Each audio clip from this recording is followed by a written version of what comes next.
No, this isn't your imagination. The Xbox 2 podcast is finally live. Oh my god, it's Jez, what has it been? What is it? It feels like forever, hasn't it? It doesn't feel like forever to me because I've just been working on stuff the last few weeks over Christmas, slaving away. Oh my god. Yeah. I spent most of it drunk too, so time flies when you pass that. Yeah.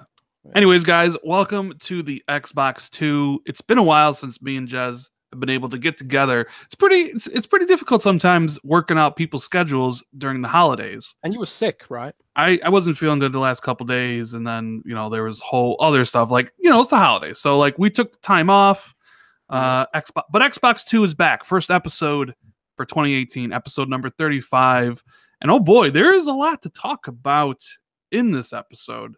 Before we get started, as always, I'm one of your hosts, Randall Thor 19, the man with the million, alongside the one and only Jez Corden of Windows Central. What is going on, Jez?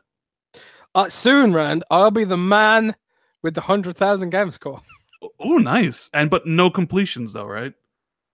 No. 100,000 gamer score, no completions. I have almost every achievement for Mass Effect 1. Except insane difficulty. Because insane difficulty is insane. Indeed it is. And I got really annoyed with Matriarch Benezia one-shotting me, stunning me, and I just thought, you know what? Screw this, Rand. I don't need to complete any games with achievements because I'm a boss. But yeah, I completely forgot what you asked me. I don't know what I asked you either. Have I been? Maybe. Oh yeah, how have you been? I mean, it's been, I don't know, 3 weeks, maybe not a month, 3 weeks? 3 weeks, 4 weeks, 3-4 weeks, I don't know. But yeah, I've been pretty good, man. As I say, I was working over Christmas. Happy New Year to everyone in the chat. Happy New Year to yourself, Rand. Happy New Year, buddy. Happy New Year to everybody in chat. I see we have Enrique, the Basement Radio Arcade Podcast, Cypress Smurf, Old Gamer, whole bunch of people in chat. Ross. Thanks for hanging out. Krieg. I like that guy. I like how you said that name. You said it really German. good. It's Bird Krieg. I can't remember what it means. I don't know. But anyway, yeah, I've been pretty good, man. Just busy, very busy over the holidays, visiting family and all that stuff. I actually don't feel like I've had a break at all, which is annoying, but them's the ropes, man. Them's the ropes, indeed. How have you been, pal? I mean, it's the holidays, so family was here. My brother was in from New York with my nephew, who I don't get to see that much. 2 years old. Oh my god, it's so adorable. So adorable. I was hanging out with them. I bought a new PC, by the way. Oh, PC Master Race. Did you see the pictures and the videos I put up on it? No. I saw a picture, I think. It's got neon lights, right? Oh yeah, it's got them lights. I have it actually on the light show right now, right next to me, and I'm just looking at it so lovingly as I caress the glass case. Oh, it's got a GTX 1080. It's got an Intel i7 7700K at 4.2 gigahertz, 16 gigs of RAM. Ooh, baby! I needed it. It's like my old PC was 6 years old. It was now you can join the Master Race. Yes, now I can call people in chat peasants. Because I am a part of the PC Master Race. Yeah, and when like you say nice things about Xbox and you get those PC gamers coming in saying, you can't afford a PC, you can be like, well, boy, my PC is very probably likely better than yours, pal. Yeah. And be all like that. Oh, people already said, why are you playing PUBG in the slideshow on Xbox One and not at 60 frames on the Master Race? And I'm just like, well, there's this whole thing about friends, like don't really have a lot of friends on PC, so I don't want to play PUBG, by myself. So I'll take the frame rates and the rubber banding and all that stuff. But yeah. Oh, rubber banding. Oh yeah, rubber banding. But guys, Jez has been quietly in my DMs being like, you need to get World of Warcraft. You need to play World of Warcraft. In fact, he's offered to buy it for me and all the subscriptions for it, because that's how much he wants me to play World of Warcraft. I got I started playing again about a month ago, and to try out all the new stuff, the new expansion, the new end game. Dude, there is more end game in one zone in World of Warcraft than Destiny 1 and 2 put together. It's crazy how much content is in that game. The story of one zone in WoW has taken me like 4 days of playing non-stop to get through it. And it's just nuts. And I'm so addicted to it. I'm dreaming about it. You're dreaming. I'm dreaming about it. I'm dreaming about orcs and undead and elves. I got a problem, man. I got problems. Yeah. So for those of you just joining us, welcome. We have a lot of topics to talk about. We've been gone for a while, so we will probably shortly talk about our game of the years for 2017. Maybe even take a look back at Xbox and how they fared this year or this past year. We're also going to be talking about the rumored next Xbox coming in 2019. Because that was the thing. And then as well as the big Xbox One games leak that happened a couple days ago or yesterday or whatever day it was, where apparently all of Microsoft's games just leaked on the internet again for like the 5th time. It always seems to happen. So we got all that to talk about, of course, other stuff as well, but those are kind of the main topics. But first, before we get into that, I gotta ask Jez, besides World of Warcraft, what have you been playing? Are you just gonna say to me, loads of games, man. Well, okay, I've been playing. No, I have only been playing World of Warcraft for the past month, and the only time I don't play World of Warcraft is when I stream with Roby on Mixer, and on stream we play PUBG. We played Heroes of the Storm a bit, which is purely because of Warcraft as well, and a bit of Battlefront 2, which I still enjoy for some reason. And that's it. That's it, really. That's all I've been playing. That's it, huh? It's. I'm addicted, man. It's bad. It is bad. I mean, I'm kind of in the same boat as you. Because you want to know why? I have played nothing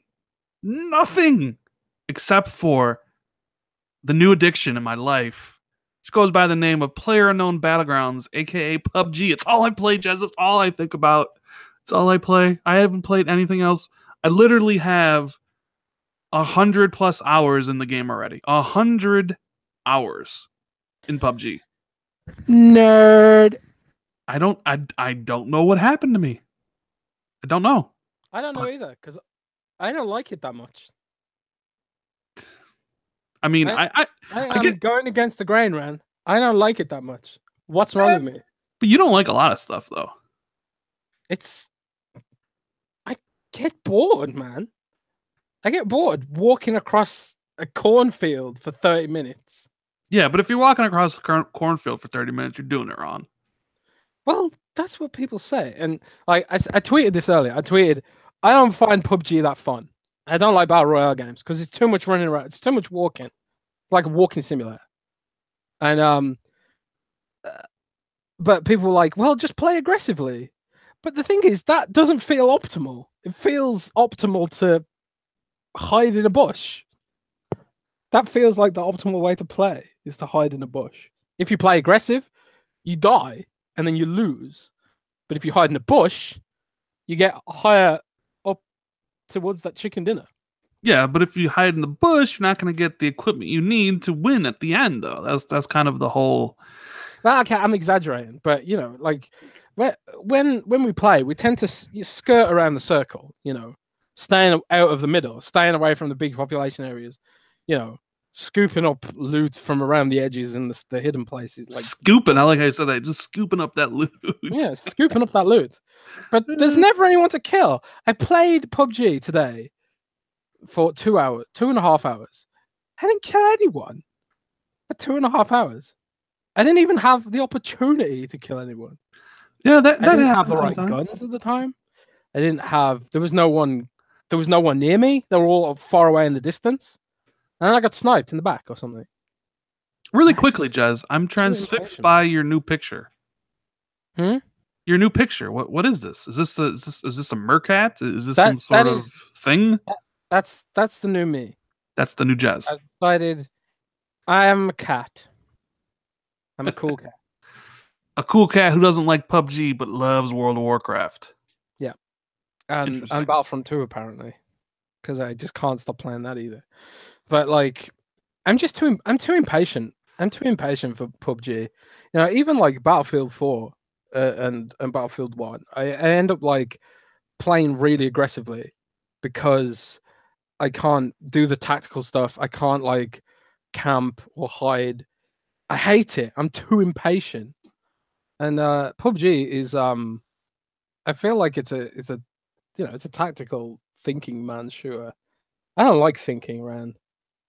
I No, like but you do like I like chainsaws, so I like chainsaws. I like running and gunning and instant gratification. And I don't feel like PUBG gives me that. Although when you do get to the top 10, it's an amazing experience, but it's too few and far in between for me. yeah. And also, it's just so buggy. I was rubber banding all over Mm. the place, and I think Yeah, that's my enjoyment of it too. it's got a long way to go in the optimization category. It's still the Oh yeah. frame rates can still be extremely bad. The rubber banding is unexcused. Like I can't stand the rubber banding. It's really bad at the beginning of a game, especially when you land next to people and you need to play them. Like, man, they really need to work on that. They need to like get the frame rate solid. Like, it's one thing to like have the dips in the lobby where nothing's going on, or even at the beginning of the plane ride, right? But that stuff needs to be good when the game actually starts. I've had too many instances of like a big shootout and the frame rate just dies, or like driving around and stuff like that. It's really bothersome. But I mean, I don't know what else to say. Like tonight, I'll be playing PUBG again with my friends because it's just I don't know. It's like every game is different. Some games we do really well. Some games are just amazing, and you get that adrenaline rush at the end. And some games you land and you get murderized right away, and then it's off to the next game. But I mean, it's seen pretty big success. Microsoft announced over 1 million players, like what, 2 days after it came out, and Yep. They're about to announce another big milestone, I believe, that's what too. you were saying. So what's up with that? Well, Aaron Greenbizzle, as I'm going to call him from now on. I don't know why I just made that up. But Aaron Greenberg, the Microsoft's marketing champ, just said that they on Twitter that they are going to announce a new milestone for PUBG very soon, which sounds pretty, like it's going to be good news. So, should we estimate, Rand? It was Well, what was it after 24 hours? 2 million was it? it was they said 1 million after 48, right? Yeah. They also gave the game away with Xbox One X's for a couple weeks there in December. I've seen pictures of the leaderboards where they're at least 3 million, like 2.7 on the US leaderboard, another like 800,000 on the EU one or something like that. So I think they're over 3 million players for sure. Just talking gamer tag. So I really can't see them announcing 2 million players. What would this be? A month later or whatever. So I think it would have to be a little bit more than that. So maybe they announce 4 million players, maybe 5 million, something like that. I don't know. I know it's looking at the leaderboard numbers is definitely over 3. I think So 4 or 5 million is probably on the money. 5 million, I would say. yeah, because I don't. Let's be optimistic. It's 2018. Let's say 5 million. I mean, 5 million would be. Yeah, I mean, I don't think you do that for 2 million, and I'm not sure you really do that for 3. So I would imagine it's either 4 or 5, and I'm sure they'll say players. They won't say sales, right? It'll be like, hey, PUBG's we've seen 5 million players in a month or whatever. But we'll find that out soon enough. Also, we'll find out MPD numbers as well because December just ended, and the report should be coming out soon. So that'd be interesting to see who won December because it was pretty close for November. But anyways, yeah.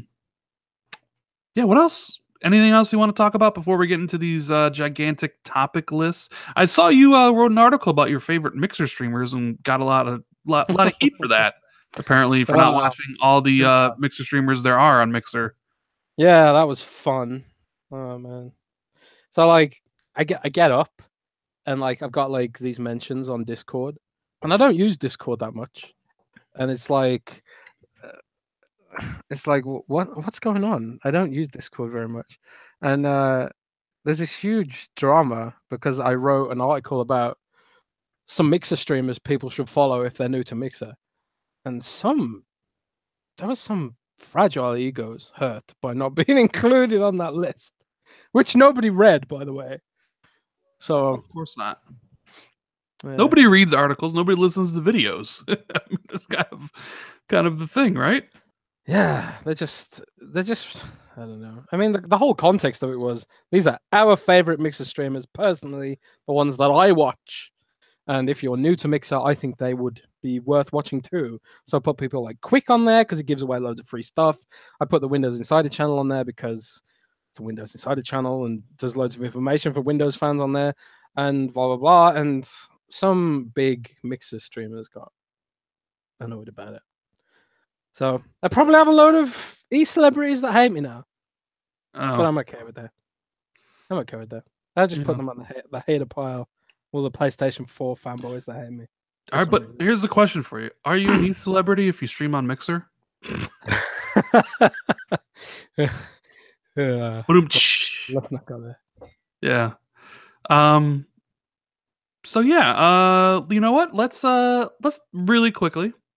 Let's talk about 2017. Let's talk about the best games we played before we get into the whole. Oh man, Xbox in 2019 and all that huge games leak. You know, Fable coming back and Forza and maybe a Perfect Dark, which I'm sure we'll have a lot to talk about. Uh, Mm-hmm. this is the first show we've done since God, like December 13th. So we haven't talked about, game of the year stuff or even looking back on Xbox, which I'm doing a separate video about. But so what do you think, Jazz? What was the best game you played this year? And when you think of 2017 for Xbox, what do you think about?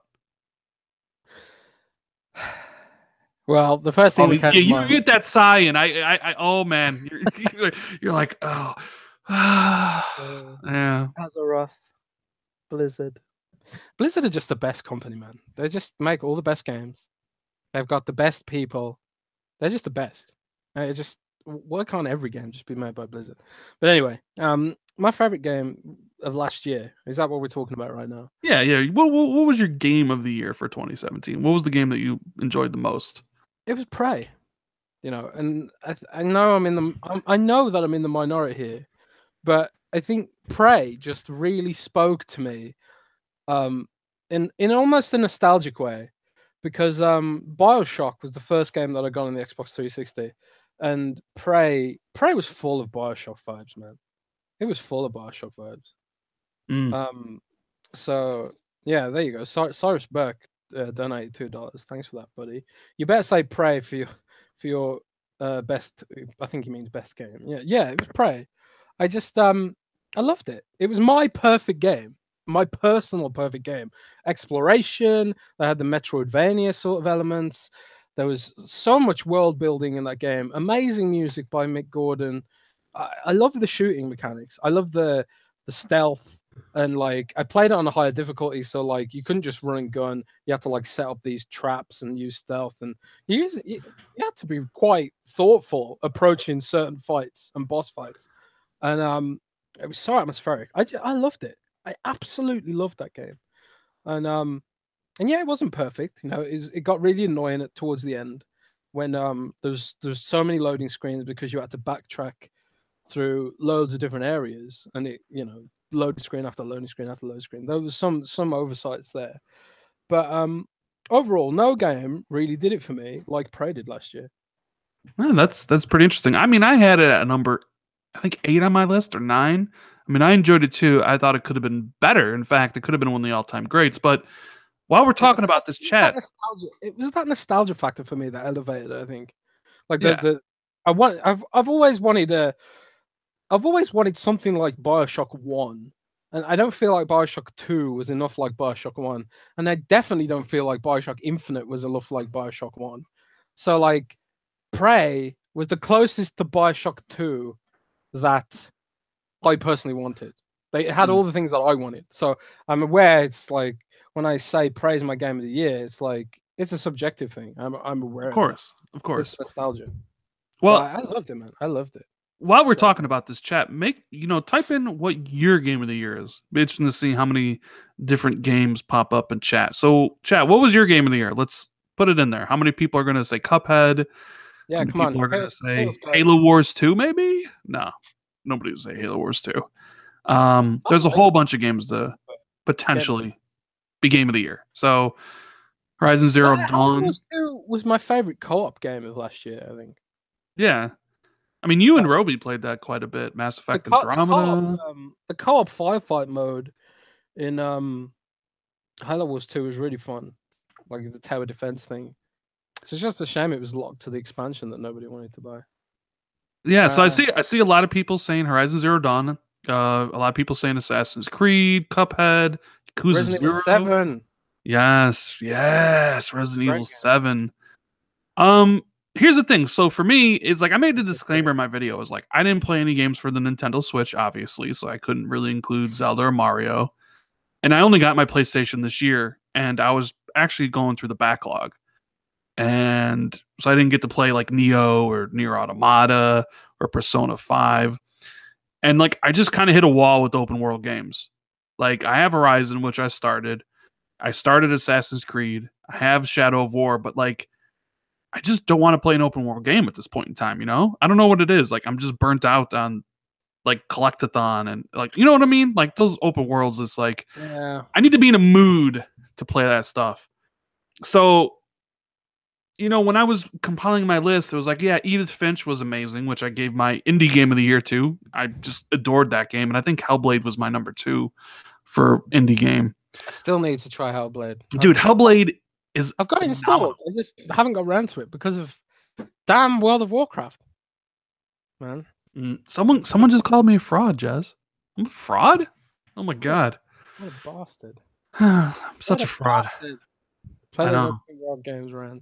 I'm sick of open world games too. I mean, Assassin's Creed Origins really could have been so much worse.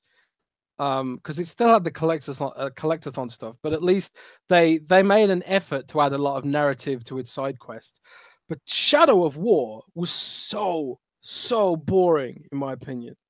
Because you play the first hour, and then the rest of the game is basically doing the same thing over and over again. Go and kill this orc. Go and kill this orc. Go and collect this stupid item. Blah blah blah. It's over and over again. And the whole siege mechanics were so lame and scripted. There was nothing dynamic about that game at all. I actually hate Shadow of War. You hate? I hate it. That's strong words. That's strong words. Hate. Because I love Shadow of Mordor, you see, and I just thought, you know what, this has so much potential. Give it a bigger budget, and it could be so much more. But they doubled down on everything that was bad about Shadow of Mordor in Shadow of War. Injected this stupid loot box system, made it grindy on purpose to incentivize purchase of crates, and it's just this shallow, boring game. I hate it, man. I seriously hate it. The only game I hated more than Shadow of War last year was Destiny 2, I think. Right. So for me, like when I was looking through the list of all the games I played, and I missed out on a lot, and probably would have played a lot of them if I didn't get addicted to PUBG. So you guys can blame PUBG. I still can't believe I'm addicted to PUBG. I don't get it. Like, I don't get addicted to multiplayer games. Last time this has happened is Halo 2. I'm still confused about why I like PUBG so much. I don't get it. But either way. I don't get it either. I don't get it either. I'm so confused. I do get it. There's nothing else like it, really. I mean, yeah, okay, you got Fortnite. I know you got Paladins Battlegrounds. Oh my god, they just straight up copied it. It's like, by the way, at least Fortnite called it something different. Like Paladins was like, by the way, it's just Paladins Battlegrounds, whatever. And they had the map, and it's like, so shit. Well, I mean, they ripped off Overwatch. Remember? Well, High Res just has no morals. Right? They just have no morals. But they make good games, though. I mean, Smite is a good game, and Paladins is probably a good game too. Dude, this time next year or even the year after, every single freaking game that comes out is going to be like, people are going to be over PUBG. I mean, I get why they're doing it. I get why Fortnite did it so fast. I get why, Paladin's doing it, because you have to be in on it immediately, because nobody's going to care about the next indie game that is some battle royale when it's a year ago, a year from now. Like, you need to get on that craze right now when it's super popular, before people, why people just get up and be like, I've had enough of PUBG. I mean, I can't wait until Call of Duty introduces their mode, or when Ubisoft puts it in one of their modes, or when Battlefield Bad Company 3 has it or some shit, right? Like the AAA games. I doubt Call of Duty's engine could handle 100 players. It could barely handle like 8v8. Well, I mean, they already have it in Call of Duty Online in China. Isn't that like a completely different game, though? I mean, it is, but the mode's there. So, I mean, I'm not saying you need to have 100 players in the game. I mean, 100 just 100, but like, it could have some mode like that. But either way, like, let's steer this conversation back to Game of the Year. And I gave mine to Wolfenstein 2. I liked everything about that game, even though it did have flaws. Like, the narrative hooked me. The gameplay was superb. That game, I don't know, the game just kind of did it for me. And I played it on the Xbox One S, so I played it in nasty 892p. Ew. And, like, that's the thing. Like, this whole power stuff is great. Like, oh yeah, I got games that can run higher resolution, but like, I never really cared about any of that stuff, because I was enjoying games on my Xbox One when they were 720p and 792p and 850p and all that other nonsense. So like, I mean, I actually had people in my comments be like, how could you enjoy Wolfenstein 2 on the S? It's 892p, Rand. 892p. But, well, I don't know, man. Like, I just like games. But I do have to say, like, Hellblade, oh man, dude, you need to play that game. Now, I did see The Vanishing of Ethan Carter is finally coming to Xbox, right? I don't even know what that is. It's a game that came out on PlayStation back in 2014 as well as PC. It's kind of a walking simulator-ish. And I think the guy said, like, it would never come to Xbox. And sure enough, here it is coming to Xbox. Cash money. Gotta get that cash money. I don't think anybody's going to buy it, though. It's like 3 years later. It's really funny, You can tell when a game's a walking simulator because it has one of these long, pretentious titles. Oh, yeah? Like Where Remains of Edith Finch. And The Vanishing of Ethan Carter. There's no chainsaws in that game. Like Daniel B says. So it's just no point buying it. Yeah. So, I mean, Hellblade might come to Xbox at some point. But either way, if you have a PlayStation or have a PC, play Hellblade. But, what was the worst game you played this year? Destiny 2 was the worst? Yes. Oh, man. Boring, depthless. The only thing Destiny 2 had going for it was some amazing, incredible artwork. Totally wasted on the most vacuous game I've played this generation. So flat, so shallow, so boring, so terrible. I absolutely hate Destiny 2. And what makes me hate it even more is that I paid for it, knowing how little I like Destiny 1. And it felt like Destiny 2 doubled down on everything that was terrible about Destiny 1 and threw away all the stuff people liked and made people start from zero again. I just, dude. The community is not really happy with Bungie, with all the DLC and those events and the cosmetic stuff. And I swear, man, it's people like the idea of Destiny because it's kind of like the thing about Destiny is like it should be amazing because it's basically like a serious sci-fi fantasy Borderlands with amazing artwork and honestly tight shooting mechanics. But my God, where's the new creatures and where's the interesting boss mechanics and where's the end game? It sucks, man. And it's just so bad. I see it as potential wasted. The potential that Bungie could have done with Destiny I just see so much wasted potential there. Like they're my favorite developer, or at least they were at one point. They created Halo for God's sake, right? And I'm like, okay, they're gonna do a sci-fi shooter. It's gonna be so amazing. But then you hear about all the behind the scenes stuff. How many times they've had to reboot the game? How many times they ran into problems and like even the recent like outage where they rebooted the game in 2016 and then made the game the way it was because they felt making content for the game was too hard. Did you read that? If No.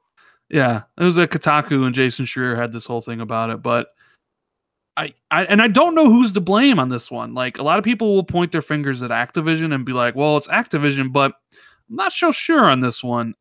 I think the blame lays squarely on Bungie themselves. And honestly, I saw someone say it in chat. I think it was Joe Sinister. The Bungie that we all loved with Halo is dead and gone, and it's been dead and gone for some time. This is like a worse Bungie, which it's just the name of the studio, right?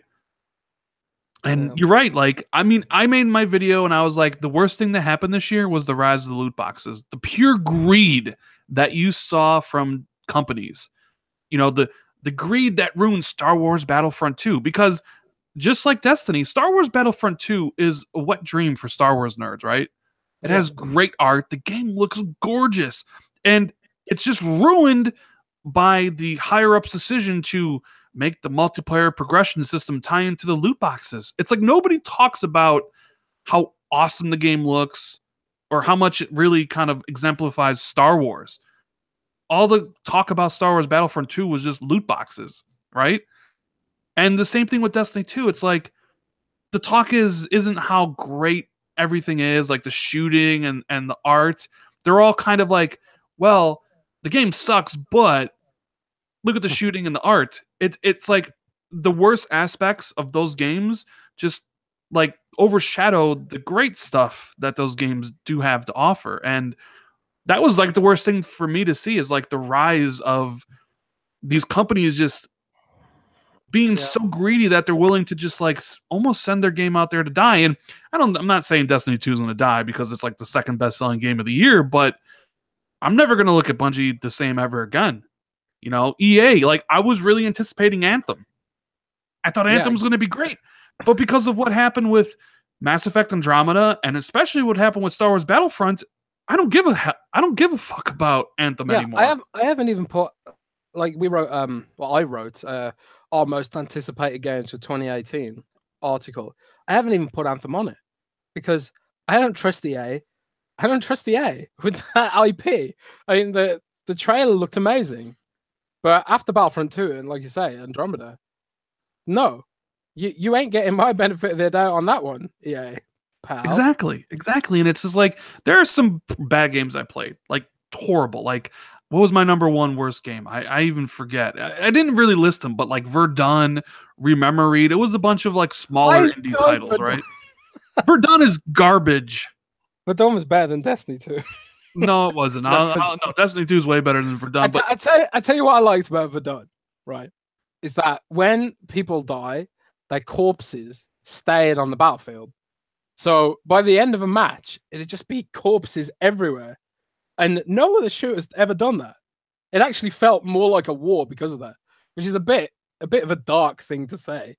But I thought that was a nice mechanic. But yeah, literally everything else about Verdun was terrible. But the thing is, like, I played some shitty indie games, right? Because not every game can be good. Like I mentioned, Rememoried, Verdun. Oh god, I'm blanking on the list because I'm trying to wipe it from my memory. But there are a lot of bad games. However, what happened with the loot boxes and Destiny and all this other stuff is worse than any single indie game that I've ever played. Because those games are bad because the developers aren't very good at making games. The thing is, the developers at DICE and the developers at Bungie are supposed to be really good at making games. They're supposed to be the creme de la creme. But like, look what happened. It's so much more disappointing than just a bad indie game. You know what I'm saying? It's so scummy. I mean, like the stuff in Destiny 2 with the artificial grind to try and on the I can't remember what it's called now. The loot box company in the game, like artificially reducing the amount of experience you get towards getting that specific engram that you can buy with real money. That's such a scummy way of doing things. And yeah, most of the stuff from that was cosmetic, but it's still like that engram grinding stuff. That was pretty much all the end game that was in Destiny 2 when you weren't raiding. And Bungie made it artificially padded the length because they didn't want to add any actual content to the game. And it's just sad, you know. So I'm not gonna touch Destiny ever again. I'm gonna vow it right here. It's just I can't believe they tricked me twice into buying that game. All right, so what was your most disappointing game for 2017? Not the worst game you played, like you said, Destiny 2, but one that you actually maybe had a lot of hype for that just kind of let you down. Well, we already talked about Battlefront 2, but you know, Battlefront 2 is. I was really excited for Battlefront 2 because they were saying like, yeah, we've ditched the season pass. We're gonna have, you know, ongoing live service.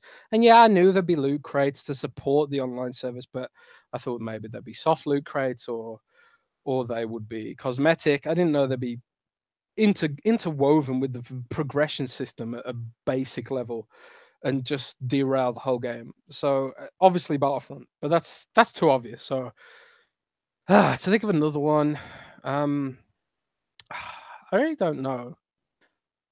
Nothing in 2017.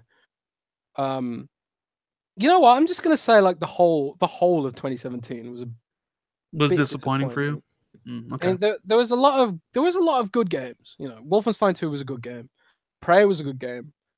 But like, I'm still kind of waiting for a game on the level of Witcher 3. You know, that sort of year. There's no game that came out this year that really defined 2017 on Xbox, at least.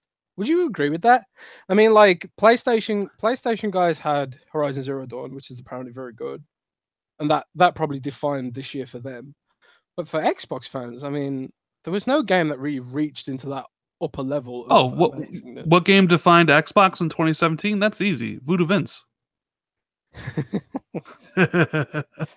No, I mean, well, okay, we'll answer that in a second. So, I think my most disappointing was Mass Effect Andromeda, and I don't know, I just couldn't get into it. And I'm a huge Mass Effect. I knew Mass Effect Andromeda was going to be bad. So I wasn't disappointed because I just had this feeling like they'd lost so many key BioWare talent the years before. They were very, very quiet marketing that game. They were almost shy and apologetic marketing that game. I just had a terrible feeling about Mass Effect Andromeda. Yeah. And so when it came out and it was terrible, I was just like, oh, I knew it. I knew this was going to happen. So I wasn't really disappointed. Right. But okay, so sorry, Rand, but you said what was the most disappointing game of 2017? Yeah. Well, for it to be disappointing, you had to have some sort of expectations for it, right? So, sure. But like on the flip side, I think the game that delighted me and surprised me the most was Resident Evil 7. I love that game because the Resident Evil franchise has been terrible for years now. It's been really bad. Resident Evil 5 was a fun-ish co-op game, but it was a terrible Resident Evil game in my opinion. Resident Evil 6 was god-awful. Terrible, bad. And then you had like these filler games like Resident Evil Revelations and Revelations 2, which they were okay. Again, like they were okay co-op games, but they're just terrible Resident Evil games. And then Resident Evil 7 came out, and when they announced Resident Evil 7, I didn't even pay attention to it because I just thought it was going to be bad again. And then I heard it was first person, and I was like, "Oh, that's kind of interesting. Maybe that's what Resident Evil needs." But I thought, "Oh, it's probably going to be like a full-blown FPS." But Resident Evil 7 was more survival horror than 5 and 6, and maybe even 4 to some degree. I absolutely love Resident Evil 7. I thought it was a tremendous return to form for Capcom. I was really, really delighted with that game. I hope they continue on with the first person's perspective in 8. I had a number 3 on my game of the year list, but let's talk about Xbox in 2017 as a whole. You just mentioned, Horizon Zero Dawn maybe defined PlayStation in 2017, right? If you could pick a game, and you said, what game would you pick for Xbox? You know, looking back at this year, and well, it definitely wouldn't be Halo Wars 2. It definitely wouldn't be Forza. And I kind of joke saying, "Hey, Voodoo Vince," but you could make the argument that the game that maybe defined Xbox was a game that was also on PC, and you could argue it's Cuphead. Yeah, I mean, you could argue it's Cuphead, but honestly, for me, Cuphead's a PC game. It's Cuphead became a success story and became a meme, not because of Xbox, but because of Steam, and because of that hardcore audience. I think if Cuphead was restricted to the Windows 10 store and just Xbox, I don't think it would have achieved anywhere near the success that it did. Well, definitely would have way less sales. I mean, like it wouldn't have had the word of mouth factor. It wouldn't have had the streamers. It wouldn't have had all that other stuff. I don't think it would have had anywhere near as much. So it's for me, it doesn't really count as a proper Xbox exclusive because it lived and died by the fact it was on Steam, I think, personally. For me, what defined Xbox in 2017 isn't a game. It's the X. Yeah. The whole year centered around the system. I know that's when you get right down to it, like that's a pretty like bad thing to say. Like, oh, what game do you remember from 2017 that was exclusive to Xbox? But it's like Microsoft decided for whatever reason that they would sacrifice 2017 and make 2018 better because they shifted all their games to that year. But like when you think Xbox 2017, the first thing that comes to the mind is Xbox One X. I don't, like yeah, it's I suppose, I mean it's kind of sad in a way, but it's like you say, what defined Xbox last year was the 4K resolution stuff. Yep. And achieving the visuals that they said they would, and beating PlayStation so soundly after years of being behind them in resolution. Finally, Microsoft can say we have the best console and genuinely have the data to back that up. But the thing is, it's like, how important is resolution really? Is resolution driving the industry forward? Is resolution creating innovative experiences, or is it just adding some extra pixels? I don't know. And if I would extend the next thing, like when I think Xbox 2017, first thing I think of is the X. I think a lot of people will. I mean, it was hyped up for over a year, right? Since E3 2016, basically. It was hyped up to the moon. I think it delivered. But again, I'm part of the core audience, right? The other thing that kind of exemplifies 2017 for me for Xbox is Scalebound getting canceled. Was that 2017? Yeah, that was January of last year. Like literally almost a year ago. I broke that story. I know you did. And I remember I told you it was going to happen and you told me it was impossible. Remember? You won't let me forget that. I never will. For those of you listening, and maybe we haven't heard the story before, right? I had gotten information from a trusted source. Whoever tells me this stuff, I believe 100%. He told me that, Rand, I've heard terrible things about Scalebound. Something is wrong with the game, right? And then I did my own kind of research, and I'm like, dude, I think this game is canceled. I went to my buddies, Jazz and Tim Dog, and I'm like, guys, here's my thesis. Here's my evidence. I think Scalebound's been canceled. And Jazz and Tim were like, no, impossible.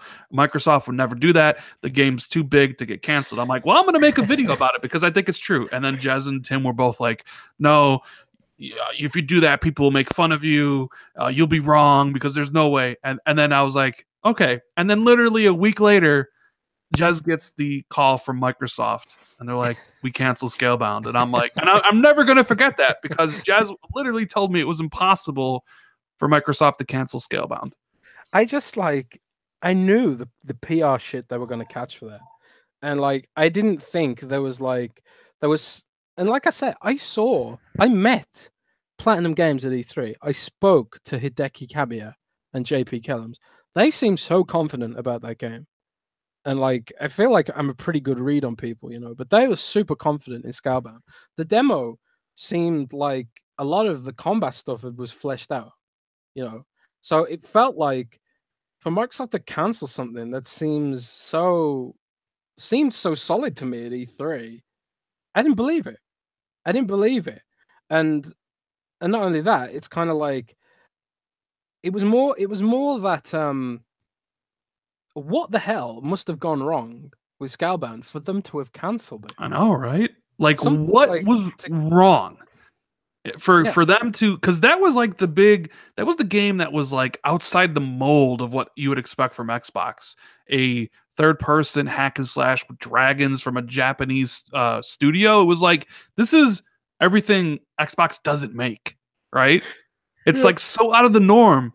But I'm just like, for me, that's like when I think of Xbox 2017, I think of the X and I think of the cancellations, because you think about Scalebound getting canceled, and you also think about, I know it didn't happen in 2017, but you think about Lionhead closing down, Fable Legends getting shuttered, even though that was that year. But I mean, like, if you were to grade Xbox for 2017, if you were like to give it a letter grade, now, of course, there was a bunch of multiplayer. So, not saying there's nothing to play on Xbox, because there is tons to play. I mean, my backlog is 1,000 games. I have 1,000 games on the platform. I own a lot, and I had a great time playing all those games, all the multi-platform games, because that's basically what I played. Because the exclusive games were few and far between. And I mean, come on, Voodoo Vince, Phantom Dust.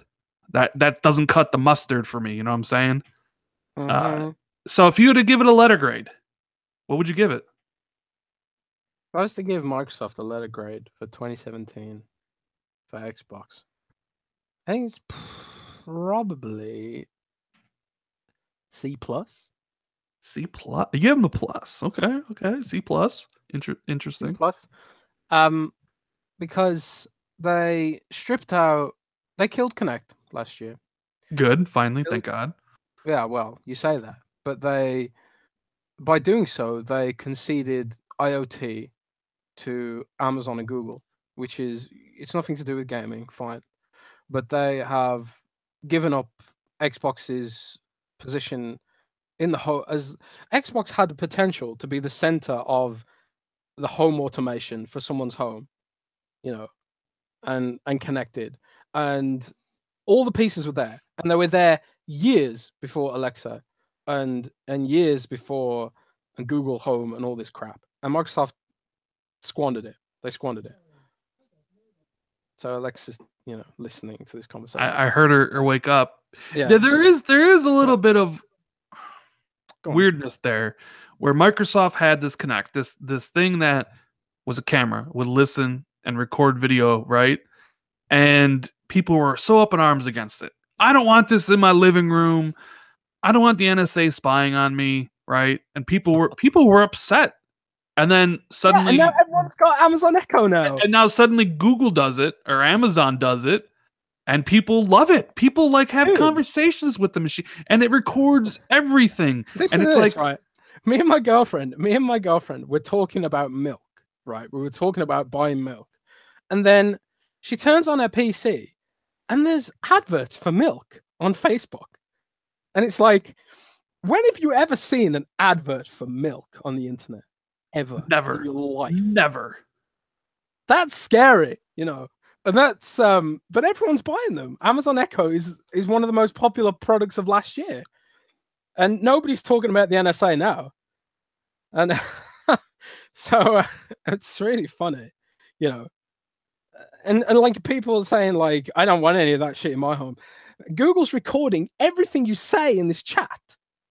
Google's recording everything you do on your phone, and every search you make on a search engine.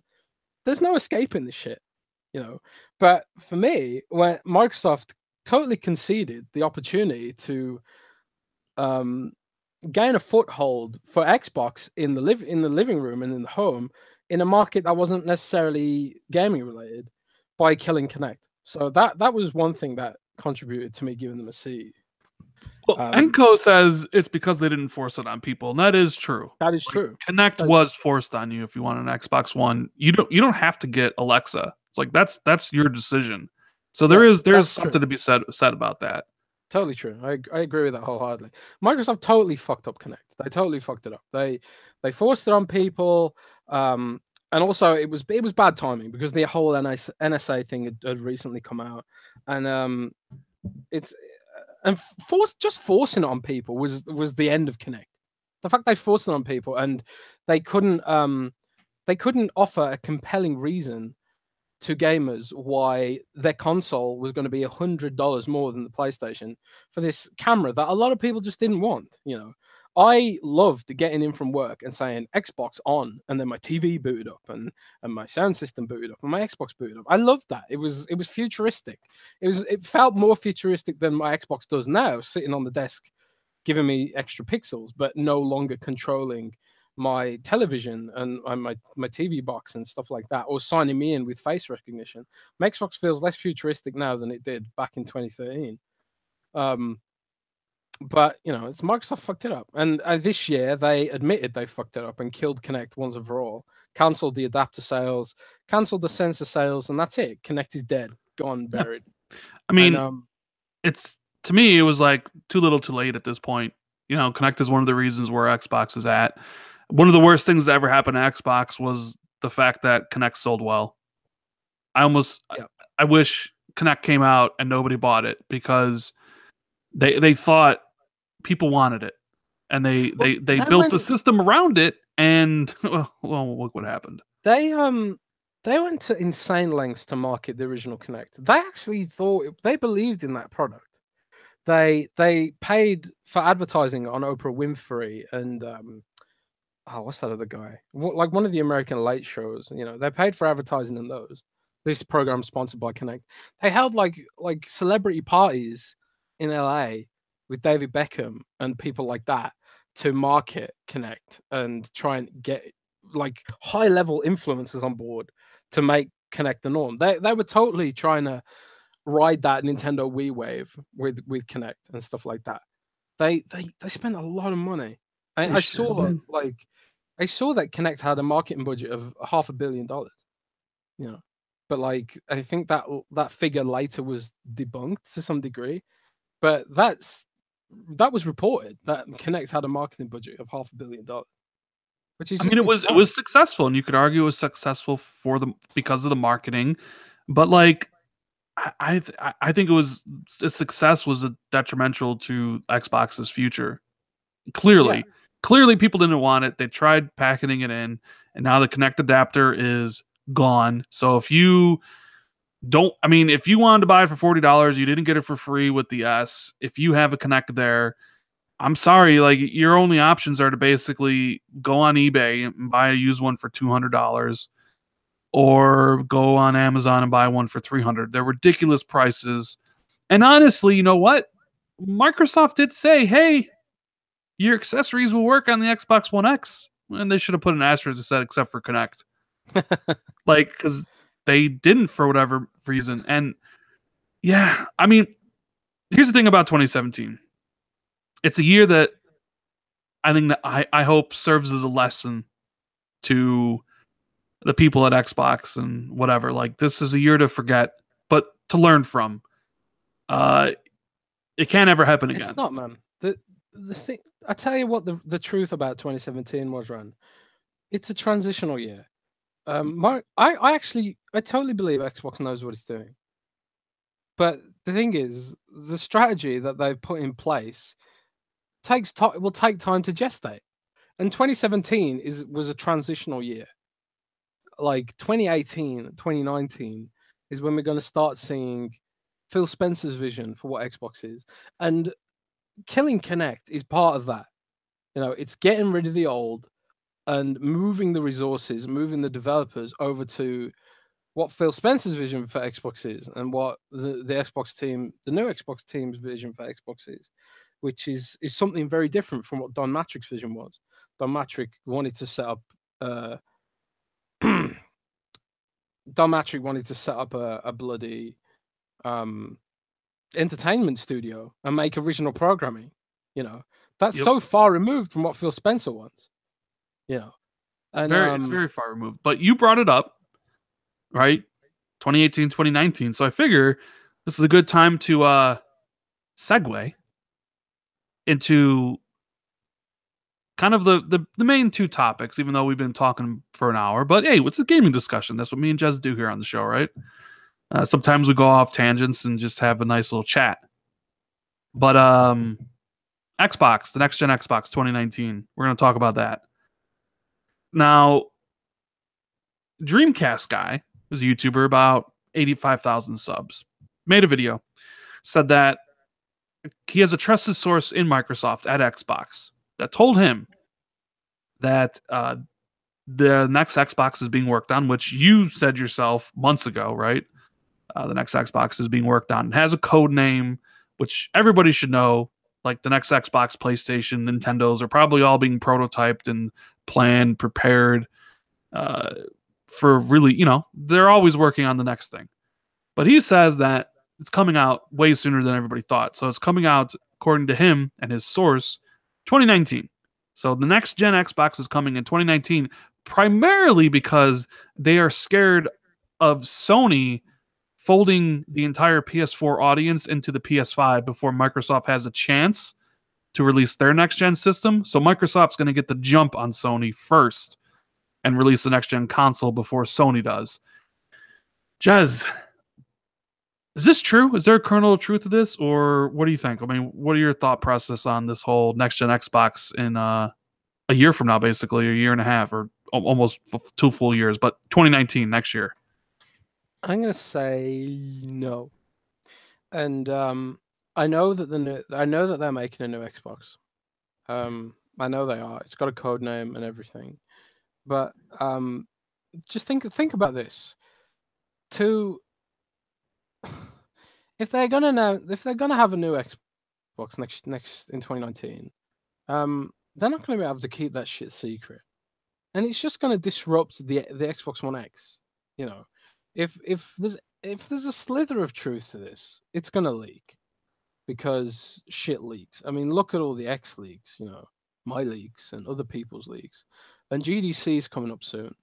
And if there is another Xbox, if there is another X coming out, another Xbox that's more powerful, developers will have to be informed about it, and they'll be informed at GDC, and that's when things leak, because third parties leak shit, So I don't believe it, man.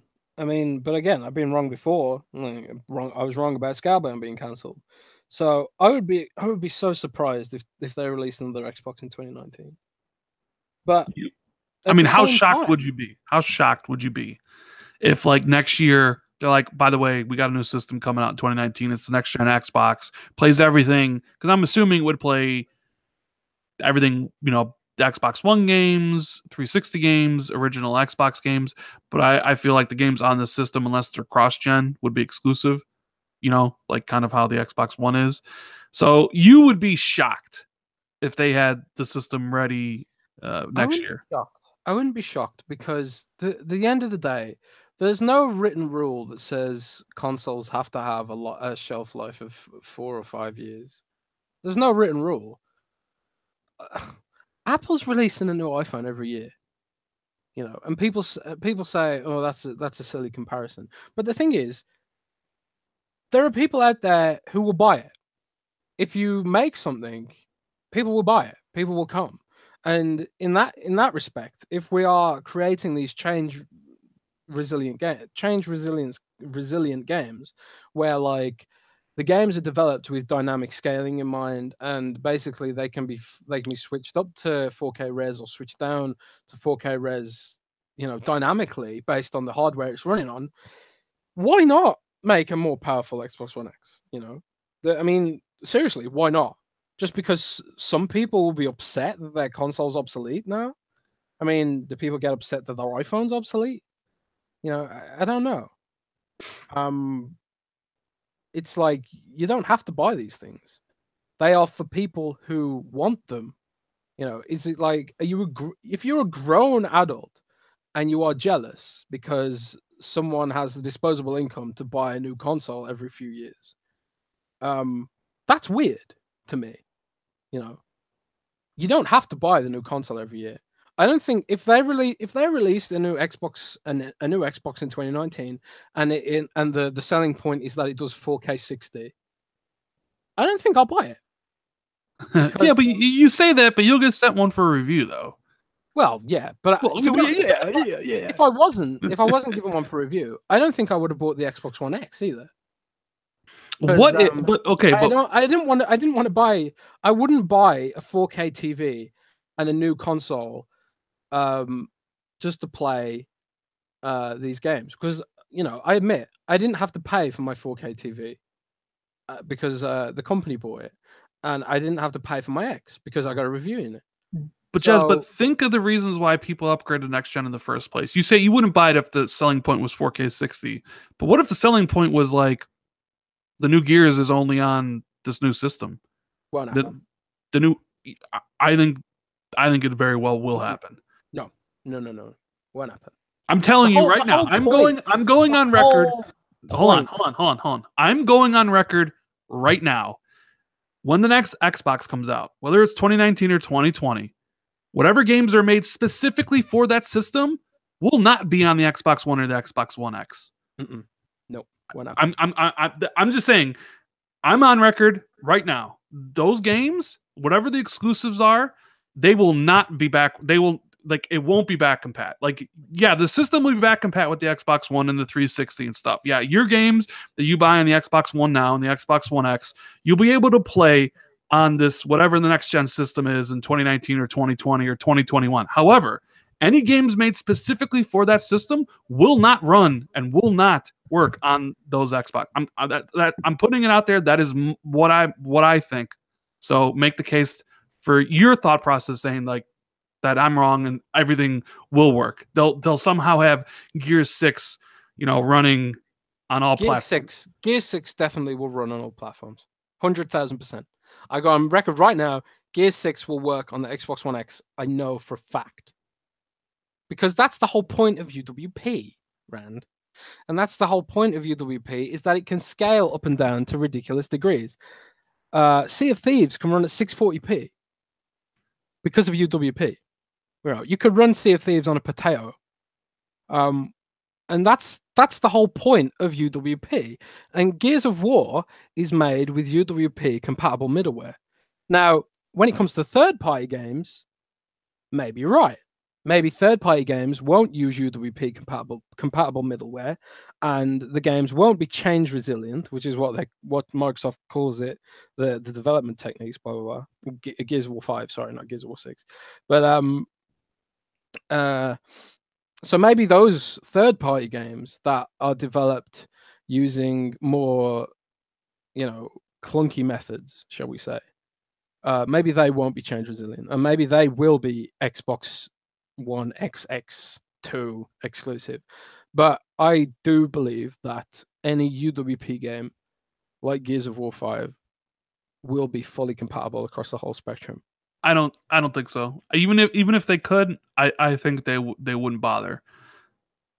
If they're releasing it in 2019, I think it's even more likely. Well, number one, I don't think it's coming out in 2019. I'm just saying, like, there's this idea that, when Microsoft talked about the end of generations, that means everything's going to run on every platform going forward. Like, the future games on the future platform will run on the previous one. But even then, they started backtracking on that pretty fast once Xbox One X came out. Like, Albert Pinello was like, well, we never said generations were going away. That's like, should be your first clear indication that whatever games they build for the next gen system are going to work only on that next gen system. Microsoft has made a commitment for your current stuff to move forward, because that is how they're going.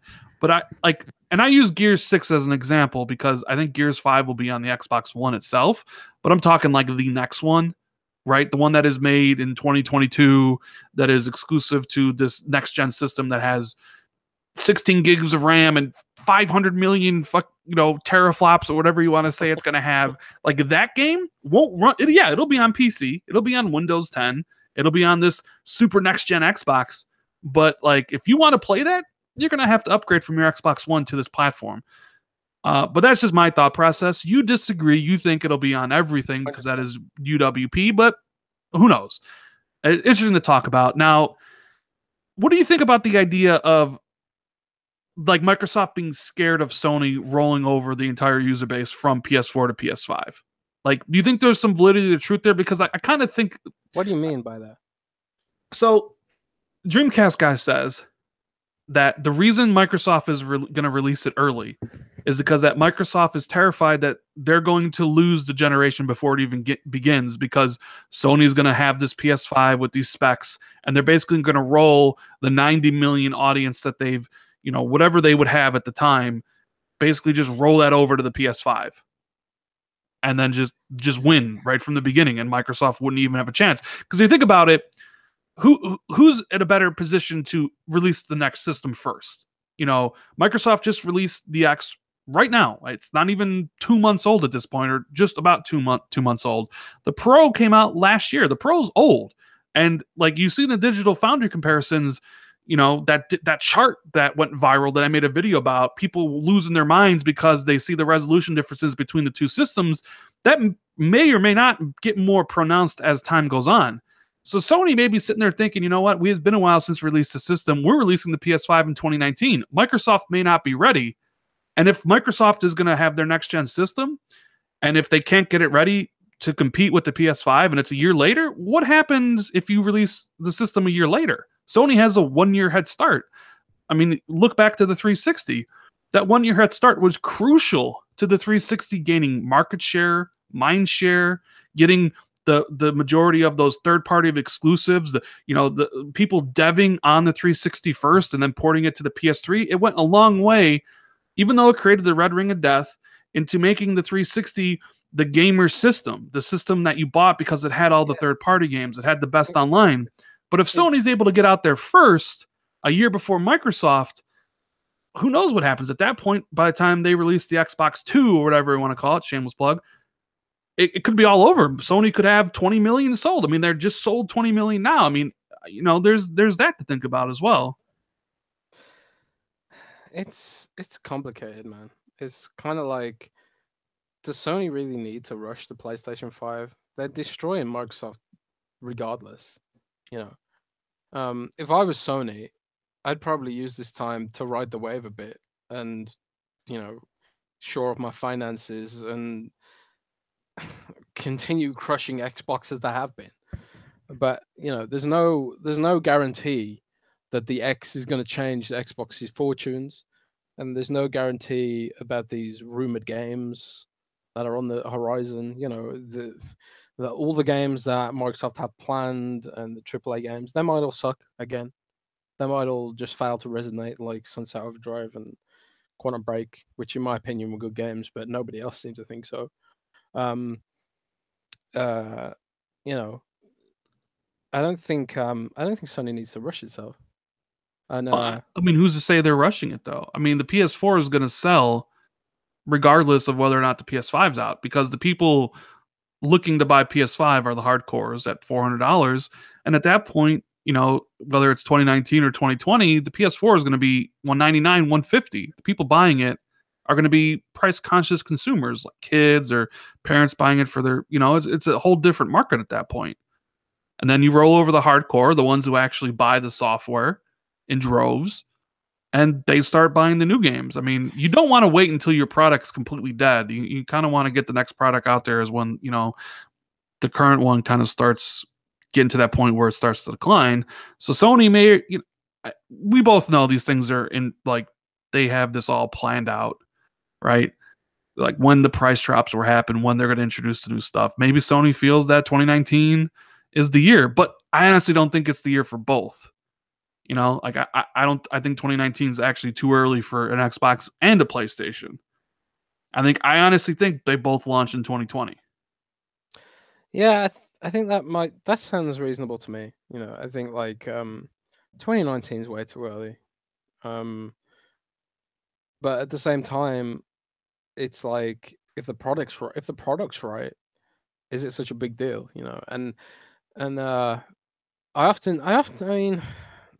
know I bang on about this UWP stuff, but it is important. It is important because this is the way Microsoft wants developers to build their games. And the whole benefit of UWP is that the games run on anything.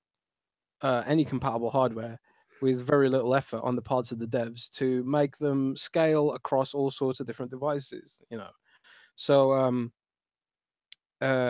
it's about where Microsoft is in its own personal roadmap. Is UWP going to be mature by then?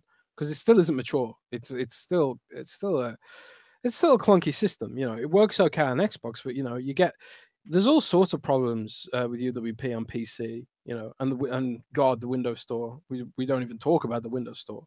If the Windows Store even still exists by then, because it's so bad, and it doesn't feel like anyone at Microsoft is trying to make it better. But Microsoft could pivot again and could pivot away from UWP and go for something completely traditional. I mean, if Phil Spencer's shown nothing else, it's shown that he's a bit of a traditionalist when it comes to the console. I mean, he removed all the potential for it to be. And the only reason UWP apps are on Xbox is because of the Windows team. I mean, right? Like I see. What is UWP? What is UWP? As an app platform, what has that brought to Xbox really? GOTY, right? Oh well, GOTY, yeah. I mean, I don't know what. Okay, let me ask you this because I really don't know. What's with the whole huge deal around GOTY? Like, I don't get it. Okay, so basically, GOTY is a very powerful media center solution. So if you've got a media server at home, a few terabytes, and it's full of personal movies and videos and stuff, GOTY can catalog that. It's basically like Plex. Now, the difference between Plex and GOTY is that anyone can make an add-on for GOTY and put it in the GOTY store or whatever. And a good percentage of GOTY add-ons are piracy related. So free streaming movies and free streaming sports and stuff like that. That's why GOTY's so popular, is because of the piracy. So it's popular because of piracy, basically. Yeah, so GOTY washes its hands of that stuff and says, it's not up to us to police that stuff, apparently. But GOTY itself is like a really cool system if you're into the private media, ripping your DVDs, which is illegal in some countries, to make a digital backup of your DVDs and stream them. It's illegal in some countries. It was legal in the UK for a little while, and then the stupid conservative government took it away. But it's legal in some countries, and well, that's why GOTY being on Xbox and also GOTY was originally called XBMC. Right. I know that. It was but it's only there because of the connection between Windows and Xbox, right? Like Microsoft has nothing to really do with it. It's like, hey, you make an app for Windows 10 because of the whole thing. Xbox, yeah. But the thing is, it's like, is GOTY really going to be a selling point for Xbox? I don't know. It's all I hear for some people. Like, I see videos on YouTube about it. It's like, oh my god, GOTY's here. Xbox wins. I don't get it. Because I mean, I did have a quick look at GOTY, and there's like one of the add-ons in there is it's a South Park add-on, and it lets you watch every single episode of South Park for free. And it works perfectly well. And it's kind of like, when are the cease and desists going to come down on this app? It feels like a weird loophole right now. Microsoft have to know that the only reason GOTY is popular is because of the piracy stuff. Because Plex is so much better than GOTY as a media server solution, because it's got the cloud stuff. You can put your movies on OneDrive and stream them to Plex from anywhere. You can run Plex as a cloud solution. Plex also has like this rich media collection stuff, and Plex just works a lot better, and the interface looks a lot nicer. But GOTY has piracy, so it's funny. Like we do so much traffic about GOTY on Windows Central. Like we've got guides about setting up GOTY, and people go crazy for it. Dude, like, Damien D says he wonders if he can name his pirate ship GOTY in Sea of Thieves. Yeah, I don't know. I saw a lot of people talking about that. I didn't really know what it was, but thanks for explaining it, Jazz. Yeah, but GOTY's like one of the only UWP apps that have come to the platform that really really show what UW bring any value to from UWP to Xbox. Um, that's one of the only ones. I mean, you've got Cody, Plex. I think Netflix. I'm not sure if Netflix is UWP actually. It might just be a HTML thing. YouTube is a HTML thing, not UWP at all. And that's it. I think the Photos app is UWP.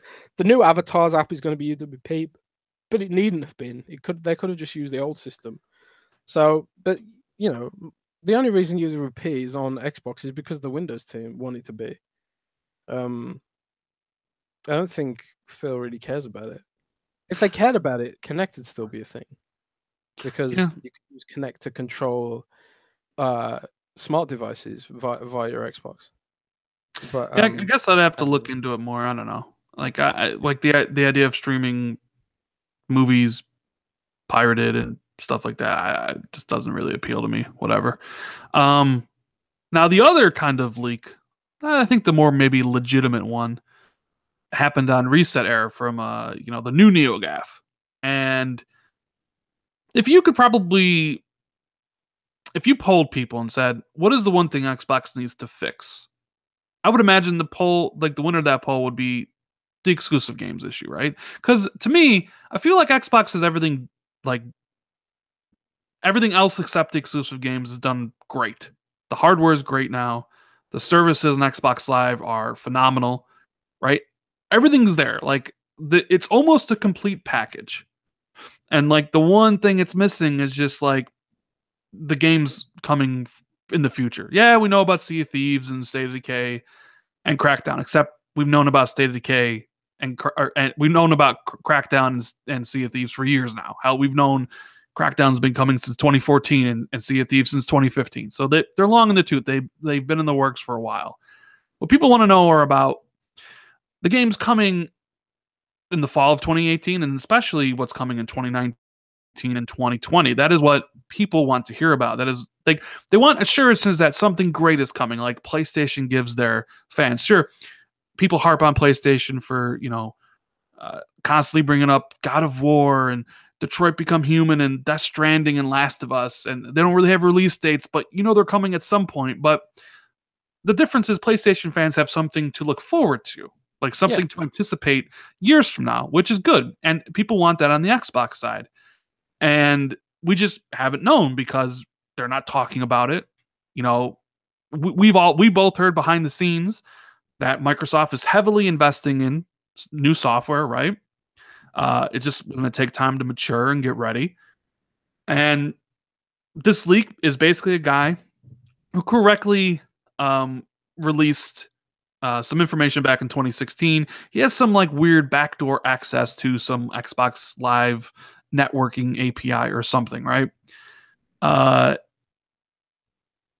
So he was going through the game title IDs or whatever, and he picked out some stuff. And so one of the games, and we're talking about each of these individually, was Albion. You mentioned Albion and how it returned to Fable, and it would be great if it was being made by a UK studio. So, Jez, the ever often rumored Fable game, ever since Lionhead was closed down, people wondered, is Fable coming back? And who's making it? I haven't heard. I don't really get much information on the game side of things. I get a lot of information about the platform, which is why I knew about the X and why I knew things about features that were coming and stuff like that. But I know very little about the game side of things. I do talk to people from Xbox who work at Microsoft Studios, but it's it's not really in that way, like to get leaks. It's just as friends and stuff.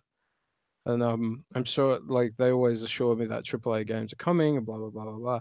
I haven't heard a damn thing about what they're doing games wise. Not a damn thing. So if any of that leak is true, I don't know. I'd like it to be true. If that's what people want, but I don't know. What do you think? I mean, I always kind of thought Fable was coming back at some point. It's too big of a franchise for Microsoft to just let it die out. I mean, they had the opportunity to sell the IP when they shut down Lionhead and they decided to keep it. Now, remember, at one point, Xbox was considered Halo, Gears, Fable, Forza, right? It was the big four, it wasn't the big three. So I think Fable is coming, and I think it's being made by Playground Games. Well, that's certainly a possibility. Yeah, I mean, they're based in the UK. They recently opened up a second studio. They're supposedly working on an open world AAA action RPG. A lot of the people they hired recently, like the Hellblade combat designer, which is, the sword combat. I hired somebody, I forget his name, but to do with like gun stuff and missions from like Grand Theft Auto and things like that. I mean, it sounds like they're building an RPG, and I remember being told that their game was supposed to be like Witcher 3 related. So I can easily see that being some sort of Fable game. And I think that'd be a smart move. I mean, we know that they can make a fantastic racer, right? Forza Horizon 1, 2, and 3 are great. Imagine if they make a more mature themed Fable game in the vein of Witcher rather than like the comedic version of Fable that everybody knows. I think that'd be pretty cool. I don't think. I mean, have you played The Witcher? Yeah, I played The Witcher. You can cut people in half, and there's like boobs in it. I don't think that fits with Boobs? Fable. But you could cheat on your spouse in Fable, get an STD, and have a kid. Though, I mean, could you? Get an yeah, yeah. Well, it's hard to explain because Fable is a very British sort of mature, it's not dark like The Witcher 3, like Game of Thrones. I mean, The Witcher 3 is basically the Game of Thrones of gaming, isn't it? It's sex, drugs, and rock and roll kind of. I mean, basically, yeah.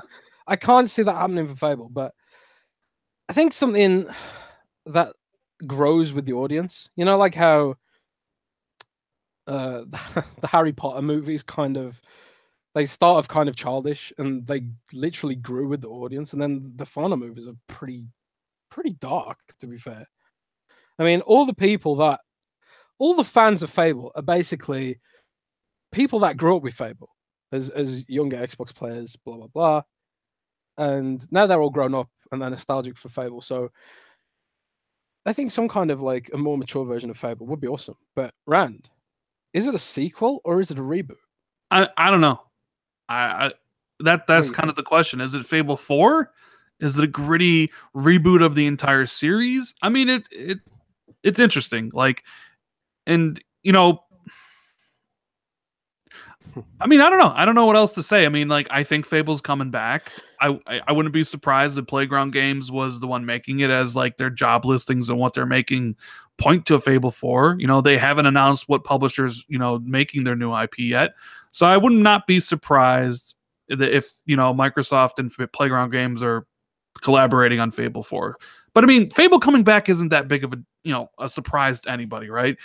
Now, the other game that was kind of hinted at was a new Perfect Dark and Coalition helping. What do you think about that? What do you think about Microsoft delving into the Rare IP and bringing back Perfect Dark yet again by some dev that's Coalition's helping but not making? I mean, there's a part of me that's like, why don't you just let Coalition make Perfect Dark, right? I have never played Perfect Dark, so I don't really know what kind of game it is or the attraction of it and that sort of stuff. But I played Perfect Dark Zero and thought it was a piece of garbage and never played it again. I played it for like 20 minutes.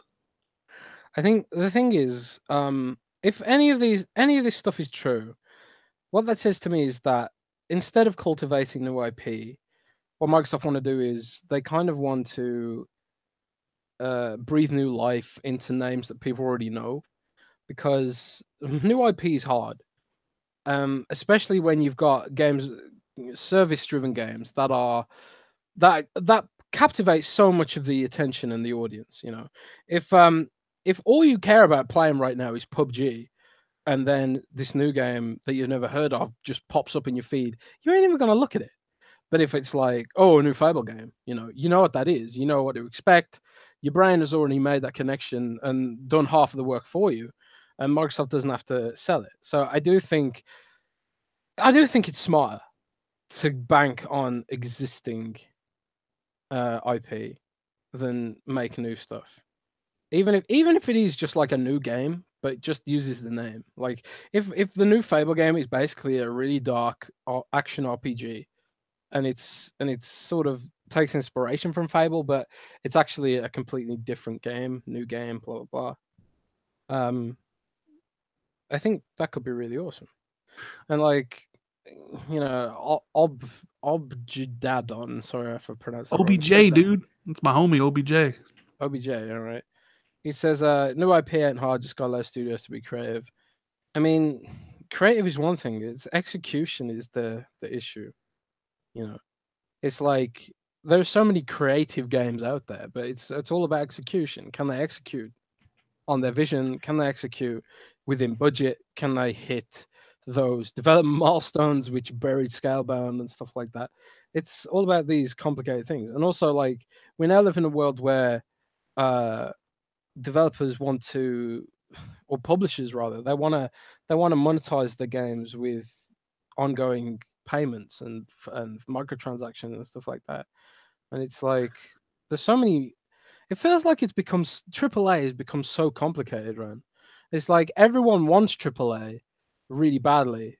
Everyone expects AAA exclusives of Microsoft, but I feel like it's become such a complicated endeavor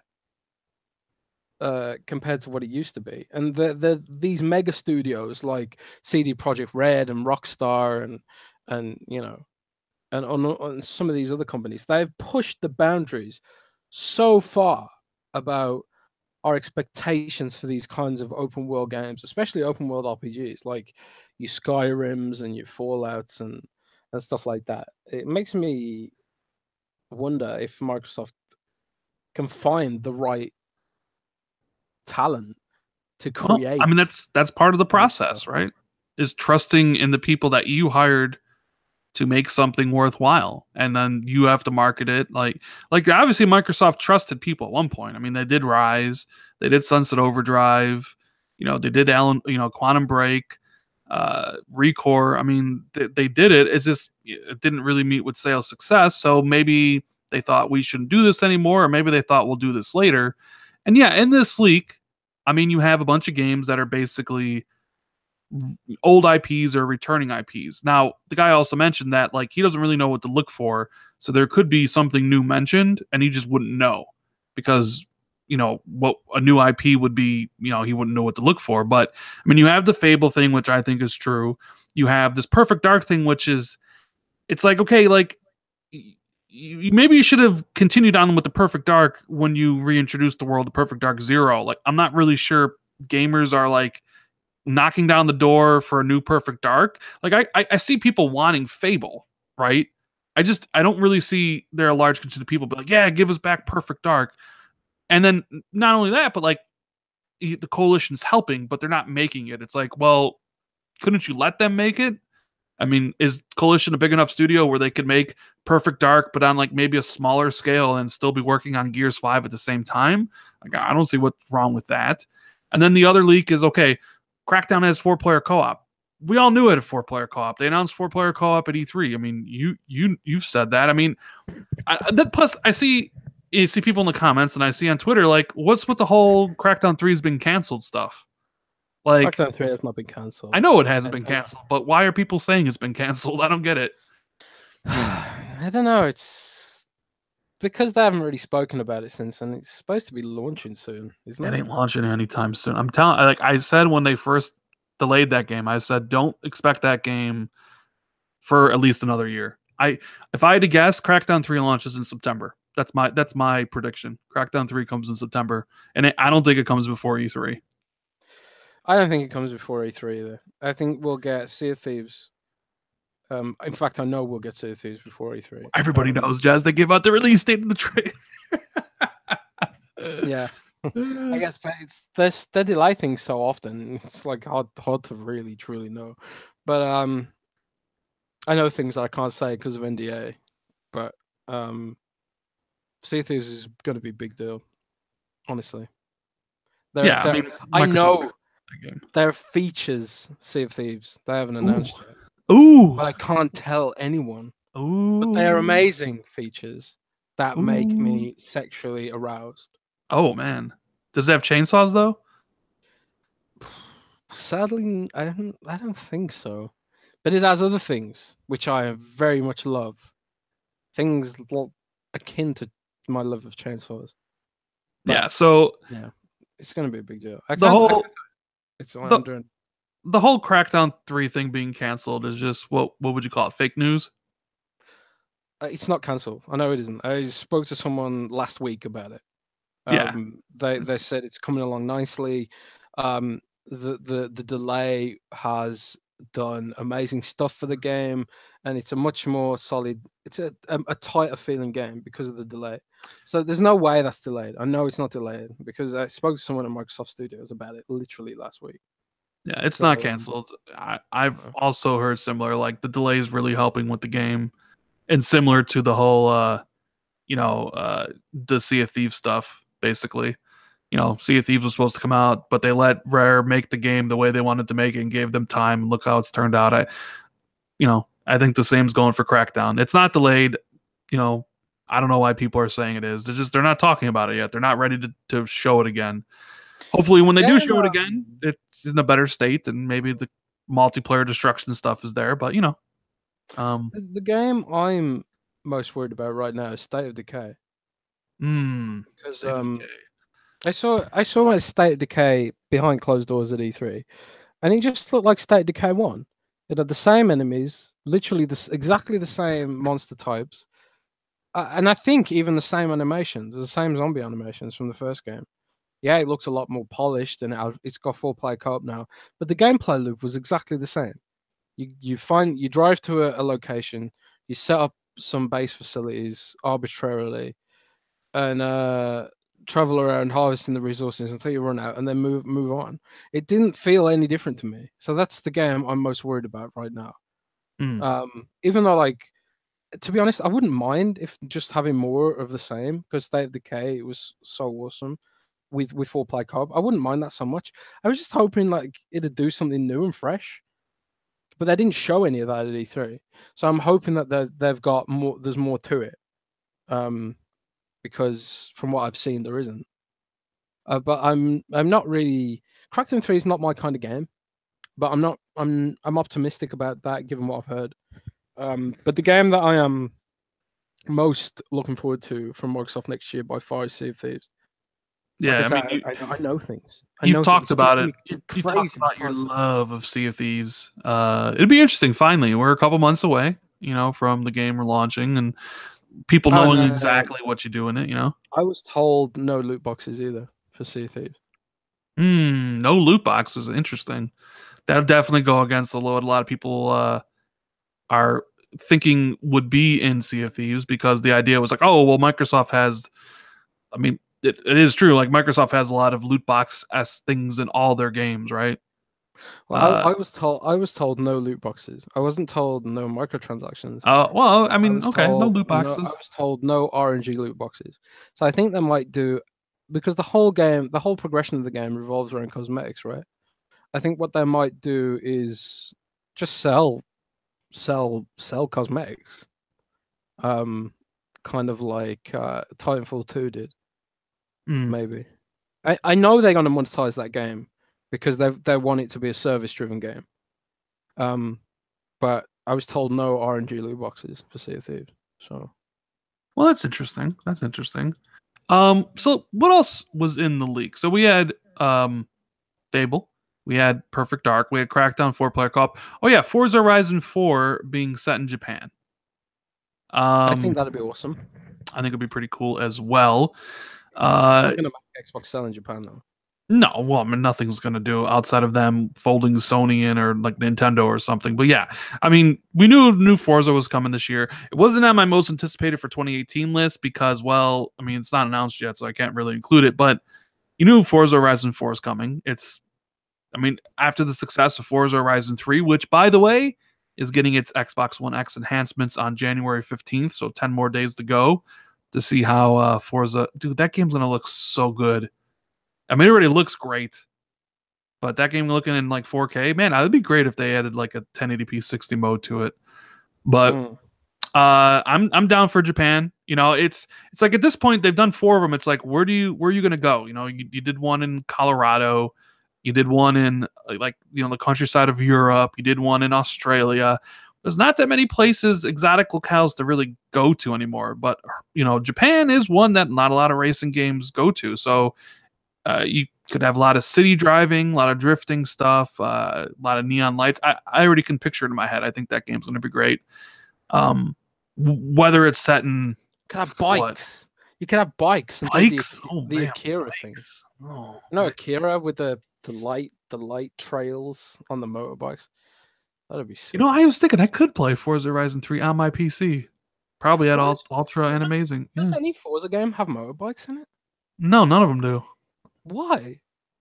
I don't know, but there was that rumor. I don't think it's a rumor anymore, but Burnout Paradise is getting remastered. Did you see that? Apparently coming out in Japan in March. Now, I did this would be a big change of heart for EA because EA has been on record saying that they don't like remasters and they don't do them. So I was thinking if they're remastering Burnout Paradise, right? Let's say the rumor is true. If they're actually remastering Burnout Paradise, a franchise that they haven't done anything with since Burnout Paradise back in 2008, I think was the year it came out. Right? Need for Speed's basically dead now. For the most part, nobody seems to like it anymore. But if they're remastering Burnout Paradise, how long till we get a remaster of Dead Space 1 and 2? How long till we get a remaster of the actual good Mass Effect 1, 2, and 3? Jazz, honestly, if they remastered Dead Space 1 and 2 for the Xbox One X and the PS4 Pro at 4K 60 or 1080p 60, oh my god, I'll die. I need Dead Space remastered, please. Oh god, that would be amazing. Yeah, man. Don't get your hopes up, buddy. I know, but the fact that they're even remastering Burnout Paradise means they're open to the idea of remastering the other games. And you know what I'm saying? They're not doing anything with Burnout Paradise, and obviously not doing anything more with Mass Effect or Dead Space. Maybe they're just all right, remaster all these old games we have from last gen. Let's make some quick bucks. Boom. I want to play Dead Space 1 and Dead Space 2 again. Give that to me. Need it. I would play Mass Effect 1, 2, and 3 again. Well, maybe not 1 because 1's kind of bad. But 2 and 3? Oh my god. Give that to me. What if they remade Mass Effect 1? They wouldn't. I don't think they'd remake it. What if they did? What if they did in Unreal Engine 4? Well, it'd be Frostbite, I guess. What if they did remake Mass Effect 1 because of how clunky it was? I don't know. I'm just saying, if they're doing that, maybe they'll do the other ones. Now, the mech game, because there was also a rumor about a mech game that Phil loves mechs. And Phil is a hero. Phil talked about this before. I think somebody asked him if he wanted to see Mech Warrior come back, and he said that would be a great idea. And honestly, when I think of a mech game that can easily do a single player campaign plus a multiplayer game where you have a bunch of mechs, and the best part or the worst part is you can easily see them sticking loot boxes and microtransactions in for mech parts. Hey, you want to buy this thing that gives you a laser or a chainsaw for your mech arm? Hey, you want cosmetic? It fits so perfectly into that mold, What do you think, Jez? I think it has to happen. Mech Warrior has to happen. Has to happen. I mean, there's BattleTech's coming out next year or the year after, which is kind of like a Mech Warrior XCOM game that I think they've said they will consider for a console release. So, and that's the guy who created the franchise, the whole Mech Warrior lore and stuff. So, God, I love mechs. Mechs are cool. Would you, if you could customize your mech with a chainsaw on its arm, would you do it? Hell yeah. 2 chainsaws and chainsaws for legs.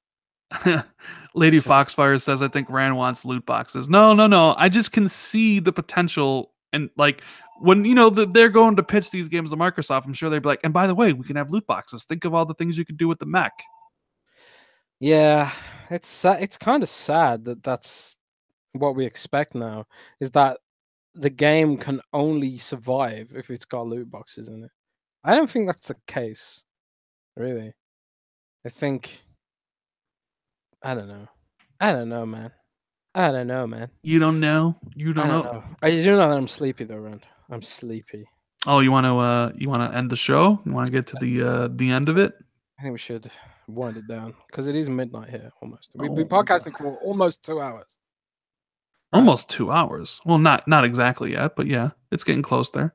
Yeah. So yeah, Let's have some we questions. had 350 people. There's 340 watching right now. If you enjoyed the show, make sure you hit that like button. We'll be back next week. We'll probably take some questions on Wednesday. Jez is a little bit tired, but thanks for everybody for watching. Jez, do you have anything to say? Any articles coming out soon? Nope. People should be Avoid me. avoid Jez. Find him in World of Warcraft, by the way.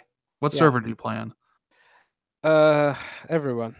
Every server. No, I play on we're actually gonna make a guild, an Xbox community guild on Cenarius, North America. So if you want to come play WoW with me and Xbox people, hit me up on Twitter.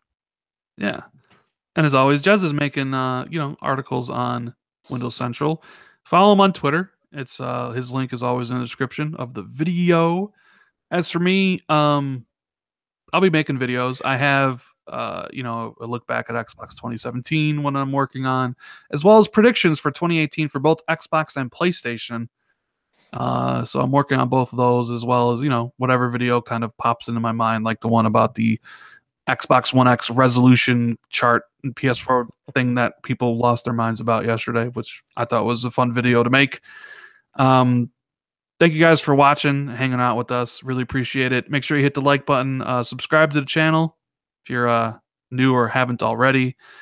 And we will see you next week for episode 36, where we look forward to Xbox in 2018. So have a good one, guys. Later. Take care, everybody.